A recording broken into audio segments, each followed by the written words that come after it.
Olá!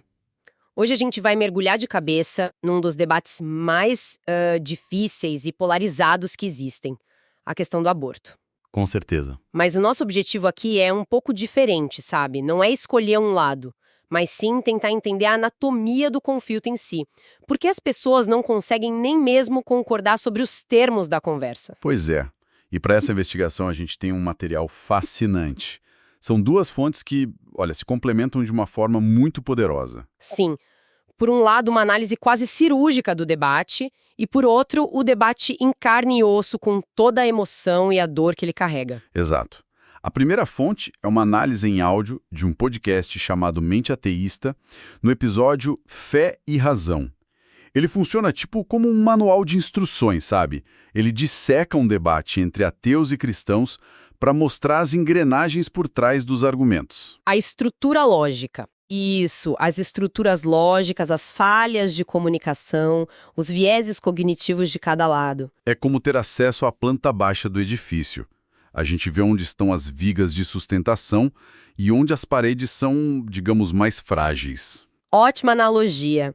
E a nossa segunda fonte é o edifício em si, um vídeo do YouTube chamado The Bridge, que coloca mulheres com visões radicalmente opostas sobre o aborto para conversar. Nossa.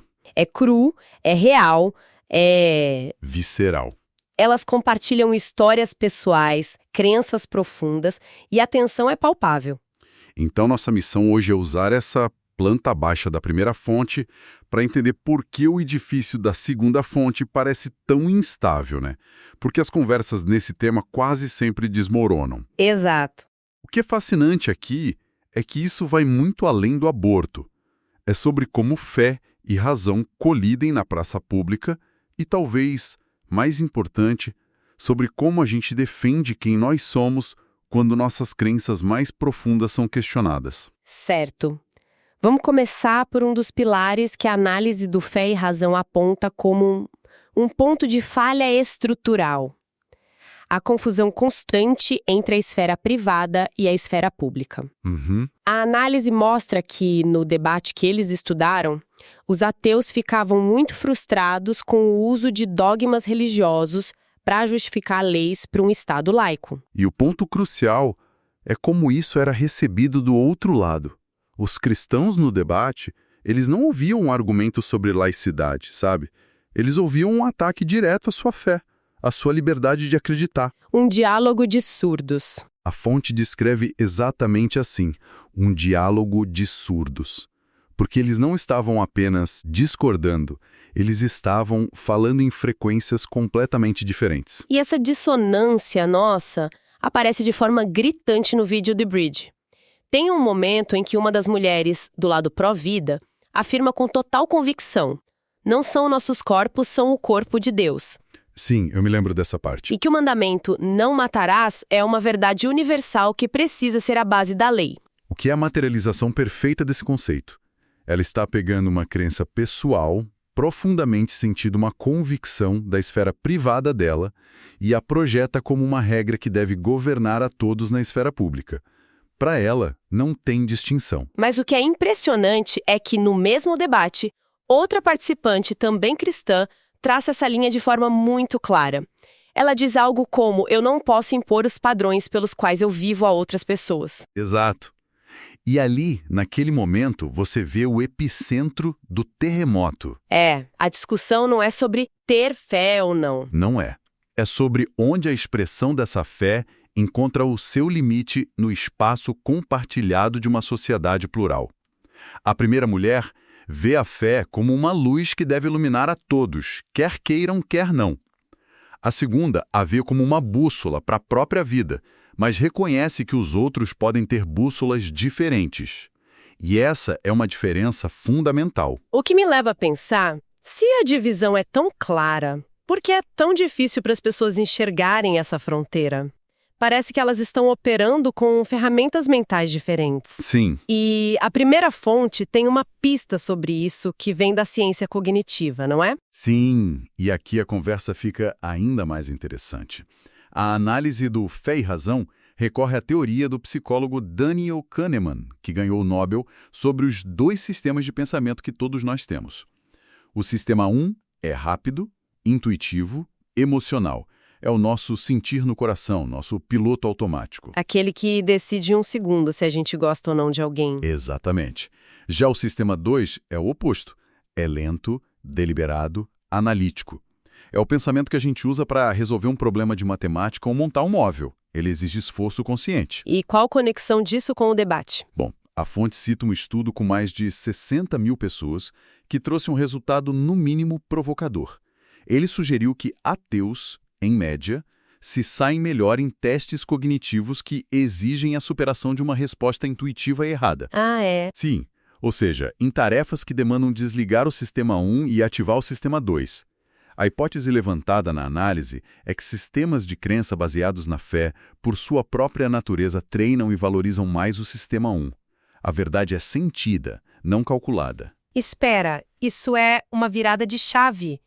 Porque tira o debate do campo da maldade ou da ignorância, né? Exato. Não é que um lado seja menos inteligente, mas a sugestão é que eles estão, talvez, usando músculos cognitivos diferentes para chegar a uma conclusão. Precisamente. E no vídeo das mulheres, essa teoria salta da página.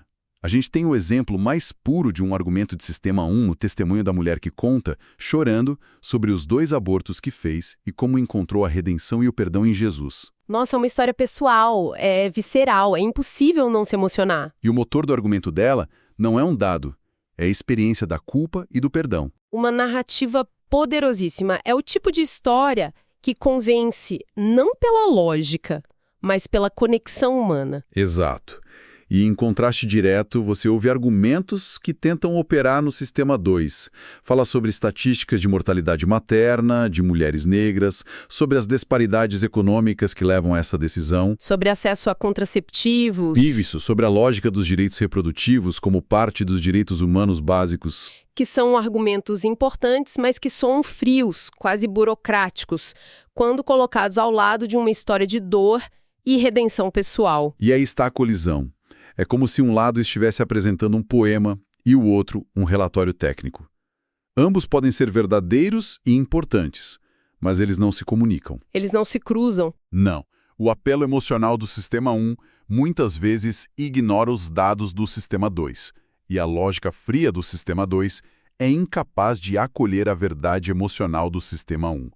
Eles operam em canais diferentes. É uma ótima imagem, essa do poema e do relatório. Dá uma sensação de frustração de algo que simplesmente não vai funcionar, não importa o quanto se tente. E quando a lógica falha, as pessoas parecem recorrer a outras estratégias para defender suas posições, principalmente quando a identidade do grupo está em jogo. Sim, a conversa muda de um debate de ideias para uma defesa de território. E há uma manobra retórica que a análise do Fé e Razão destaca, que a gente vê acontecer de forma cristalina no vídeo. É uma falácia lógica chamada nenhum escocês de verdade. Ah, essa é clássica. A ideia de que quando alguém do seu grupo faz algo que mancha a imagem do grupo, você simplesmente diz que aquela pessoa não era um membro de verdade. Exatamente. A fonte dá o exemplo. Alguém diz: muitos cristãos defendiam a escravidão. A resposta, usando a falácia, seria: ah, mas eles não eram cristãos de verdade. Com isso, a pessoa torna a definição do seu grupo imune a qualquer crítica. É uma fortaleza retórica perfeita. Sim. E no debate das mulheres, isso aparece num momento tenso. Discutem se uma mulher cristã que faz um aborto pode ser considerada salva. Uma das participantes do lado pró-vida, pressionada, argumenta que, embora Deus possa perdoar, aquelas que não acreditam que cada palavra da Bíblia é infalível... não são realmente cristãs. Exato. Ela moveu as traves do gol. Em vez de lidar com a contradição de uma cristã que fez um aborto, ela redefine cristã para que essa pessoa não se encaixe mais na categoria. É incrível ver a teoria e a prática colidindo em tempo real. Uma frase no vídeo se torna a personificação de um conceito que a outra fonte descreveu de forma abstrata. E essa manobra mostra que o objetivo deixou de ser entender a realidade e passou a ser proteger a identidade do grupo. O problema nunca está no cristianismo como sistema, mas sempre nos indivíduos que não o praticaram corretamente. E essa defesa de território não acontece só no campo da lógica. A própria linguagem vira um campo de batalha. Fiquei chocada com o momento no vídeo em que uma das mulheres pró-vida diz que trabalha com sobreviventes do Holocausto do aborto. Sim. A reação na sala é imediata. É uma frase de um peso atômico. A participante judia no vídeo fica visivelmente abalada e a conversa para. A partir dali não há mais debate possível. E por que uma linguagem assim é tão definitiva? Porque ela se conecta diretamente àquela ideia da primeira fonte, sobre os grupos estarem em frequências completamente diferentes. A palavra holocausto, nesse contexto, não é um argumento. É uma declaração. É uma declaração de guerra moral. Ela não busca convencer, busca chocar e redefinir a realidade. Para quem a usa, a intenção é equiparar o aborto ao maior genocídio da história moderna, se posicionando como quem luta contra um mal absoluto. Mas do ponto de vista de quem falou, essa pessoa genuinamente acredita estar defendendo vidas inocentes de um genocídio. A palavra para ela não é uma arma retórica, é uma descrição precisa da realidade dela. É aí que o abismo se torna intransponível, certo? Exatamente. Porque para quem ouve, especialmente para a participante judia, soa como uma apropriação grotesca e ofensiva de uma tragédia histórica única para marcar um ponto no debate. Não há como construir uma ponte a partir daí. A linguagem, que deveria ser a ferramenta para construir a ponte, é usada para dinamitá-la. Ela encerra a conversa antes mesmo que ela comece. Sim. Então, juntando todas as peças, o que essa análise dupla nos revela? Fica a impressão de que o debate pró-vida versus pró-escolha é muito menos sobre fatos e muito mais sobre um choque fundamental entre sistemas operacionais. De um lado, um sistema que se baseia em testemunho pessoal, intuição, verdade revelada, o domínio do sistema 1. E do outro, um sistema que tenta, com maior ou melhor sucesso, se basear em direitos universais, dados, lógica secular. O sistema 2, tentando se fazer ouvir em meio ao ruído emocional. E a grande lição parece ser que a dificuldade de diálogo não é apenas má vontade ou teimosia. As próprias ferramentas de pensamento, as premissas, a linguagem, tudo é diferente. Estão tentando jogar o mesmo jogo, mas um time está com as regras do xadrez e o outro com as do futebol. O que nos deixa com uma reflexão final um pouco inquietante que a primeira fonte inspira. A análise usa a metáfora do pensamento analítico, o sistema 2, como um músculo que precisa ser treinado para não atrofiar. Certo. Isso levanta uma questão que vai muito além deste debate específico. E qual seria? Se diferentes grupos dentro da mesma sociedade estão constantemente treinando músculos cognitivos totalmente distintos, um da fé intuitiva e da verdade revelada, outro da razão crítica e da evidência empírica para resolver os mesmos problemas complexos, seja a legislação sobre o aborto, a crise climática ou o futuro da democracia, o que isso significa para o futuro do diálogo público? Nossa! É possível construir uma ponte sobre um abismo que não é feito de opiniões diferentes, mas de formas diferentes de pensar? Uma pergunta que fica no ar e que, honestamente, é um pouco assustadora.